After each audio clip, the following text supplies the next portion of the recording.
মাধ্যম পাপ মুক্তির, তা হচ্ছে সর্বাত্মক চেষ্টা চালানো। খালি দোয়া করলে হবে না। এদিকে দোয়া করছেন, হস্তমিথন করছেন, দোয়া করছেন, ফেসবুক দেখতেই আছেন, আর নোংরা ছবি দেখতেন, দোয়া করছেন আর নোংরা ছবি আপনি ইউটিউবে দেখতেই আছেন, বলছেন দোয়া করছি, কাজ হয় না। কাজ হবে? দোয়াতে কাজ হবে না, দোয়ার সাথে যদি দাওয়া না থাকে। আমি দুটো কথাকে বলি কাছাকাছি, দোয়া এবং দাওয়া। যারাই বলে আমার ছেলে মেয়েগুলো খারাপ হয়ে গেলো সবালো খাওয়ার পরে, আমি বললাম দোয়া করেন, দাওয়া করেন, মানে ভালো তরবিয়তে চেষ্টা করেন, নসিহা করেন, দাওয়াত থেকে ব্যাপক অর্থ, ওয়াজ করেন, উপদেশ দেন, বুঝান, হ্যাঁ, ভালো ভালো কথা শোনান, ভালো ইসলামী বই পুস্তক পড়ান, ইমানি তরবিয়তে চেষ্টা করেন, হ্যাঁ, দাওয়া, নিজেকে দাওয়াত দাও, অন্যকে দাওয়াত দাও ইসলামের দিকে, তাকওয়ার দিকে, এবং দোয়া তার সাথে। এই দাওয়া হচ্ছে সর্বাত্মক চেষ্টা চালানো, চেষ্টা চালাইতে হবে যথাসাধ্য, আপনার আপ্রাণ চেষ্টা করতে হবে গুনাহ থেকে বাঁচার জন্য। তাহলে দেখছেন যে একটা জায়গায় গিয়েছি, কয়েকজন বিড়ি খাচ্ছে, সিগারেট খাচ্ছে, সাথে সাথে সেখান থেকে উঠে যেতে হবে, এটা চেষ্টা। আল্লাহ গুনাহ থেকে বাঁচাও, এই খারাপ লোক থেকে বাঁচাও বললে হবে না, সাথে সাথে কেটে পড়তে হবে। কিন্তু দেখছেন বসেছি বন্ধু মহলে খাওয়া দাওয়ার জন্য, দেখছি গীবত শুরু করেছে, হয় নিষেধ করতে পারলে পারবেন, আর যদি বলেন যে আমার কোনো মূল্যায়ন হবে না কথা, তাহলে সেখান থেকে উঠে পড়বেন, চলে যাবেন আপনি। হ্যাঁ, হাই হাঁ মেলাবেন না, বসে থাকবেন না, হু হু করতে থাকলেন, বা চুপ থাকলেন আপনি, না বোবা শয়তান আপনি, কেন চুপ থাকবেন সেখানে? পাপের জায়গায়। যে কোনো ক্ষেত্রে মুজাহাদা, এটাকে বলা হয় সর্বাত্মক চেষ্টা। কি বলা হয়? মুজাহাদা করতে হবে, জেহাদ থেকে, যত কষ্ট হোক না কেন, হ্যাঁ, আপনাকে সর্বাত্মক চেষ্টা করতে হবে, সবর করতে হবে, ধৈর্য ধরতে হবে। গুনাহ থেকে বাঁচার জন্য ধৈর্যের প্রয়োজন রয়েছে, লোভ সামলানো ধৈর্যের প্রয়োজন রয়েছে। রাতারাতি কে বড় লোক হতে চায় না? বিদেশে এসছেন, আপনি কি চান না যে 2 বছর আমি 10 বছর 20 বছরের ইনকাম করে তাড়াতাড়ি দেশে চলে যাব? কেন পরিবার ছেড়ে আমি বিদেশে চান না?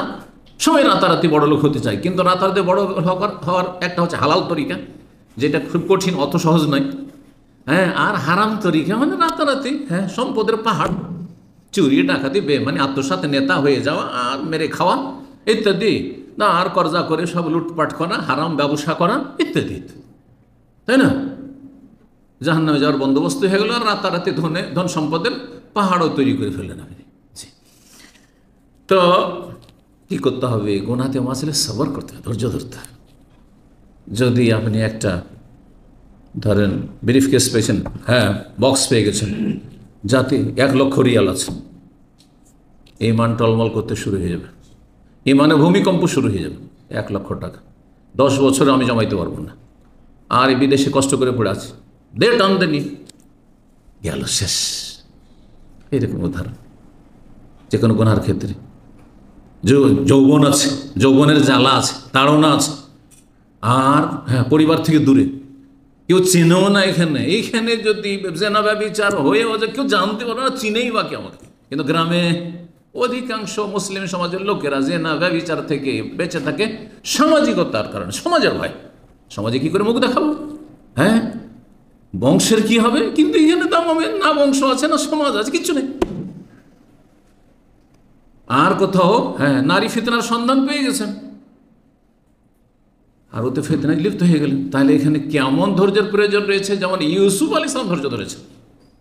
রাব্বি সিজনু আহাব্বু ইলাইয়া মিম্মা ইয়াদুনানি ইলাইহি, আল্লাহ জেলে যাও আমার কাছে ভালো, কিন্তু আমি এর কাছেও যাব না। জেলে পাঠাবে সে আমার বিরুদ্ধে মিথ্যা অভিযোগ করে, দোষারোপ করে, জেলে যাওয়ার জন্য প্রস্তুত রয়েছে আল্লাহ।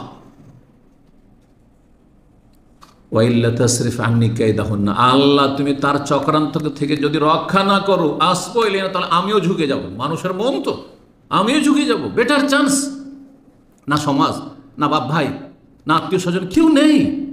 মিশরে একাই, বাপ ভাই গোটা বংশ ফিলিস্তিনে, কেউ ধরা খেলেও জানতে পারবেন না যে ইউসুফের কাজ। কে চিনে ইউসুফকে মিশরে? চিন্তা করতে পেরেছেন? যৌবনের জ্বালা, সব কিছু মজুদ, আর ডাকছে হাই তালাক, এসব গ্রিন সিগন্যাল, কেউ নাই এখানে। আর তারপরে হ্যাঁ, রাজ পেলে সে, কেউ দেখলো, চাকর দেখলো, মুখ খুললে তার জিবা কেটে নেওয়া হবে, যে চোখ তুলে নেওয়া হবে, কার ক্ষমতা নেই বলার। মাআযাল্লাহ, যখন তাকে ডাকা হচ্ছে, মাআযাল্লাহ, আল্লাহর পানা, আল্লাহ তুমি আশ্রয় দাও।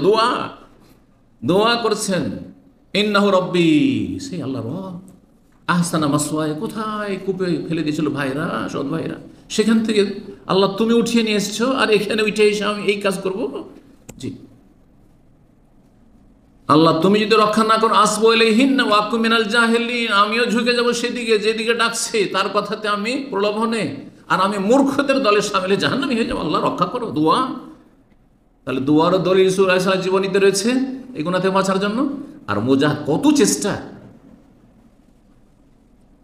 ধার্মিকও যদি আমাদের মধ্যে হয় তো ভাববে যে জেল খাটবো, যাক যেটা বলছে শুনেই নি। হ্যাঁ, জেল খাটবো না, জেল খাটেন, হ্যাঁ ফাঁসিতে ঝুলতে হয়, কিন্তু জাহান্নামে যাব না। এটা হচ্ছে ইউসুফ আলাইহিস সালামের আদর্শ।